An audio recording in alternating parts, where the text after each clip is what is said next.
ಮಹಿಳಾ ಅಧಿಕಾರಿಗೆ ಕಾಂಗ್ರೆಸ್ ಮುಖಂಡ ಬೆದರಿಕೆ ಹಿನ್ನೆಲೆ ಧಾರವಾಡದಲ್ಲಿ ಜಯ ಕರ್ನಾಟಕ ಸಂಘ ಆಕ್ರೋಶ. ಕಾಂಗ್ರೆಸ್ ಮುಖಂಡನ ಬಂಧನಕ್ಕೆ ಆಗ್ರಹ.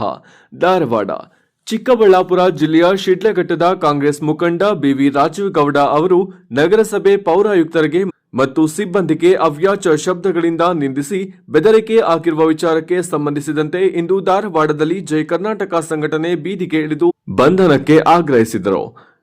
ಜಿಲ್ಲಾ ಪಂಚಾಯತ್ ಕಚೇರಿ ಎದುರು ಜಯ ಕರ್ನಾಟಕ ಸಂಘಟನೆ ಸದಸ್ಯರು ಪ್ರತಿಭಟನೆ ನಡೆಸಿದ್ದು, ಈ ವೇಳೆ ಮಹಿಳಾ ಅಧಿಕಾರಿಗಳ ನಿಂದಿಸಿರುವ ಕಾಂಗ್ರೆಸ್ ಮುಖಂಡರ ವಿರುದ್ಧ ಧಿಕ್ಕಾರ ಕೂಗಿ ತಮ್ಮ ಆಕ್ರೋಶ ವ್ಯಕ್ತಪಡಿಸಿದರು.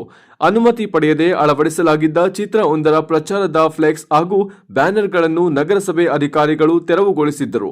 ಇದರಿಂದ ಆಕ್ರೋಶಗೊಂಡ ರಾಜೀವ್ ಗೌಡ ಅವರು ಪೌರಾಯುಕ್ತರಿಗೆ ಫೋನ್ ಮಾಡಿ ಅವ್ಯಾಚ ಶಬ್ದಗಳಿಂದ ನಿಂದಿಸಿರುವುದು ಖಂಡನೀಯ ಎಂದು ಅಸಮಾಧಾನ ಹೊರಹಾಕಿದರು.